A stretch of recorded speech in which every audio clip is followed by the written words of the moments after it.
wabarakatuh. Nama saya Dika Irawan, saya mahasiswa Universitas Nasional jurusan Sistem Informasi. Pada video ini saya akan menjawab UTS Change Management, yaitu berjumlah 5 soal. Langsung saja kita masuk ke dalam soal nomor 1,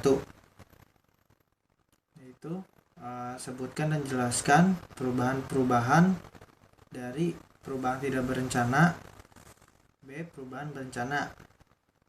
Nah, kalau perubahan tidak berencana itu pergeseran dalam aktivitas organisasi karena adanya kekuatan yang bersifatnya eksternal di luar kontrol organisasi, antara lain adalah pergeseran demografis pekerja, kesenjangan kinerja, peraturan pemerintah, kompetisi global, perubahan ekonomi, dan kemajuan dalam teknologi.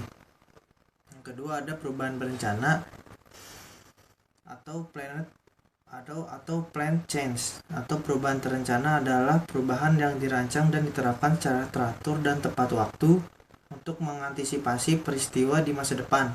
Perubahan tersebut dapat terkait dengan budaya perusahaan, struktur organisasi, proses bisnis, strategi perusahaan, atau aspek bisnis lainnya.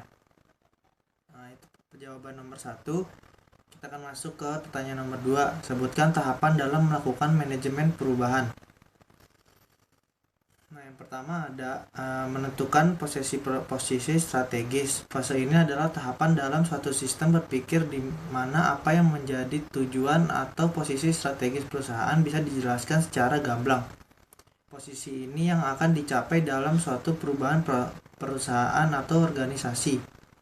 Yang kedua, ada mengukur tujuan. Fase ini akan menentukan berbagai ukuran dan mekanisme yang diperlukan untuk menilai apakah tujuan bisa atau telah tercapai. Yang ketiga, ada strategi assessment. Dalam fase ini akan ditentukan kesenjangan antara situasi terkini dengan situasi yang memang diinginkan, sehingga dapat ditentukan kebijakan untuk mencapai seluruh situasi dan kondisi secara lebih baik.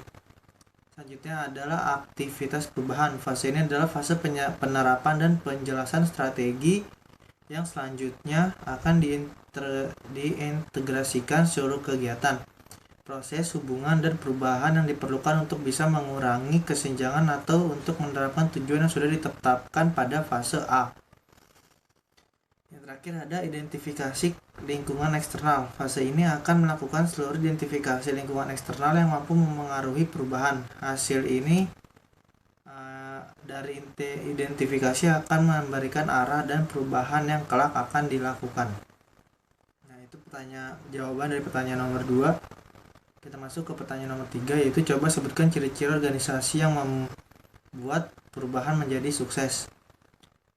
Yang pertama ada mempunyai tujuan yang sama. Dalam tiap organisasi tentunya ada tujuan yang ingin dicapai oleh semua anggotanya. Tujuan tersebut tentu saja harus bisa diwujudkan dengan bantuan dari para anggota. Seseorang yang memang pantas dan layak dijadikan sebagai pemimpin yang harus bisa membimbing para anggota organisasi. Yang kedua ada saling bekerja sama. Ciri-ciri organisasi selanjutnya adalah bekerja sama.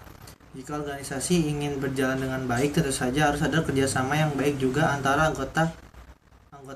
Organisasi yang sehat tahu bagaimana mengembangkan tim yang bekerja sama dengan baik untuk mencapai tujuan bersama. Selanjutnya adalah ada berbagi tujuan yang efektif. Organisasi yang baik berbagi tujuan dan dibentuknya organisasi tersebut dengan anggota tadi setiap divisi organisasi.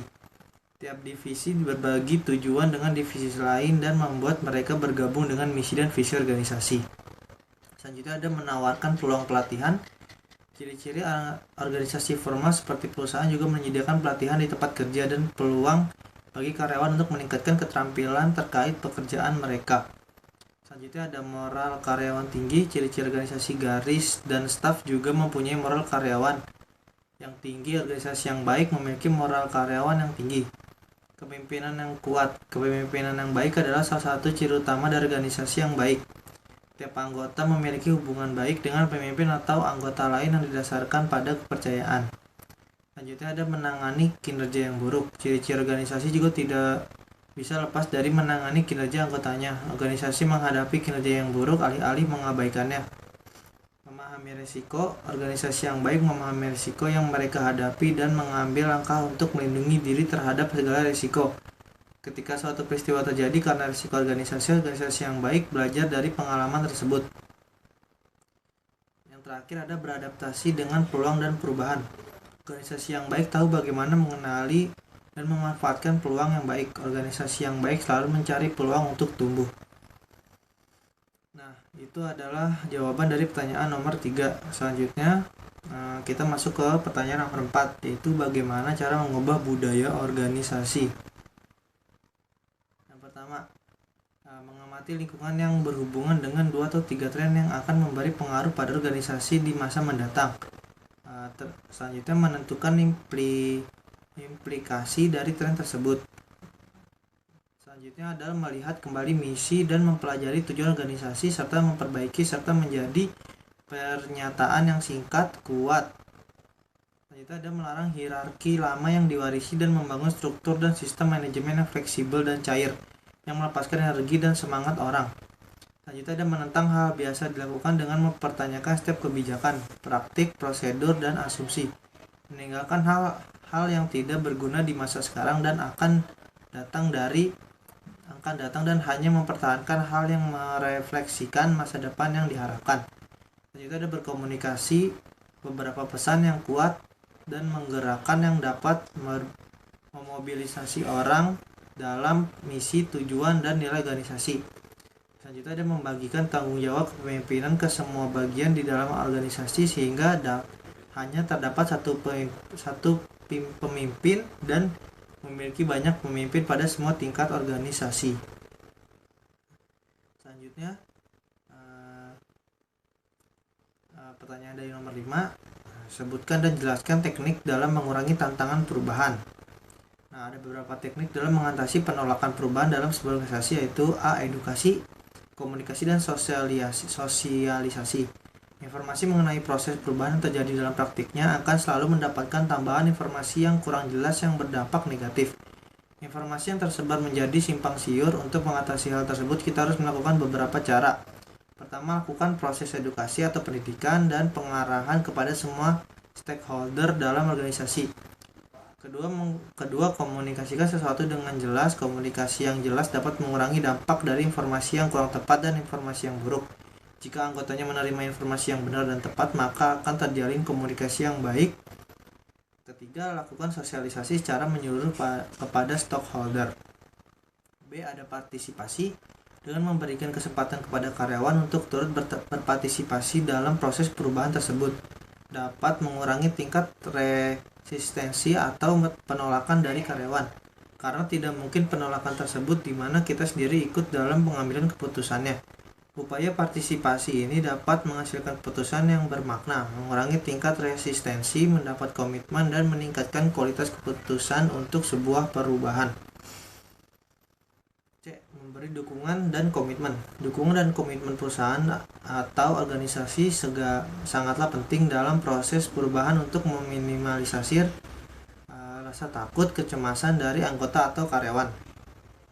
Memberi konsultasi dan terapi, memberikan pelatihan keahlian-keahlian yang baru adalah beberapa langkah yang menunjukkan dukungan dan komitmen sebuah perusahaan untuk mendampingi karyawan dalam proses perubahan ini. Kepada karyawan yang menolak, perubahan ini dapat dilakukan dengan memberikan pensiun dini atau golden snake hand. D. Membangun hubungan yang positif. Karyawan akan lebih bersedia untuk menerima perubahan apabila karyawan memiliki kepercayaan terhadap manajemen yang menerapkan perubahan. Jika manajemen mampu memfasilitasi terciptanya hubungan positif, karyawan dapat lebih menerima proses perubahan bahkan oleh karyawan yang tidak setuju adanya perubahan. E. Menerapkan perubahan secara stabil. Yang juga menjadi penting untuk mengurangi atau mengatasi penolakan dari karyawan adalah menerapkan perubahan itu secara adil kepada seluruh karyawan, bahkan termasuk terhadap jajaran top manajemen. Ini menjadi penting karena ekspektasi karyawan terhadap perlakuan yang adil adalah sangatlah penting. Jadi, jika masalahnya terjadi pengurangan gaji besar-besaran yang hanya diberlakukan terhadap karyawan tingkat yang paling bawah, pastinya akan menjadi bentrok atau penuntutan. F. Manipulasi dan kooptasi. Walaupun manipulasi memiliki makna konotasi yang negatif, manipulasi yang dimaksud di sini adalah menyamarkan upaya untuk mempengaruhi proses perubahan untuk mengurangi resistensi karyawan. Manipulasi dapat dilakukan dengan cara meneliti pesan untuk mendapatkan kerjasama dari karyawan. Sementara kooptasi adalah metode buying off yang mengkombinasikan manipulasi dan partisipasi. Kooptasi dapat dilakukan dengan misalnya memberikan jabatan kepada pemimpin dari karyawan yang menolak perubahan. Hal ini dilakukan bukan dengan tujuan untuk mendapatkan solusi atau usaha, tetapi lebih untuk mendapatkan dukungan. Selanjutnya G, ada merekrut orang yang menerima perubahan. Beberapa orang yang memiliki sikap yang positif dalam menghadapi perubahan. Orang yang memiliki konsep diri yang positif dan toleransi risiko yang sangat besar dapat menerima perubahan. Selain merekrut orang yang terbuka kepada perubahan, menjadi penting memilih tim yang dapat beradaptasi dengan tidak hanya mempertimbangkan motivasi individual karyawan, tapi juga motivasi kelompok.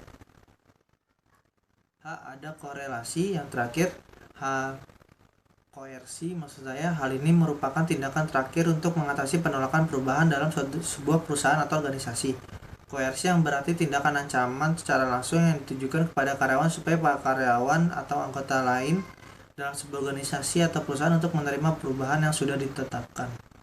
Nah, begitu saja jawaban dari ujian tengah semester Change Management ruang R01 dengan dosen penguji Pak Denny Hidayatullah MMSI.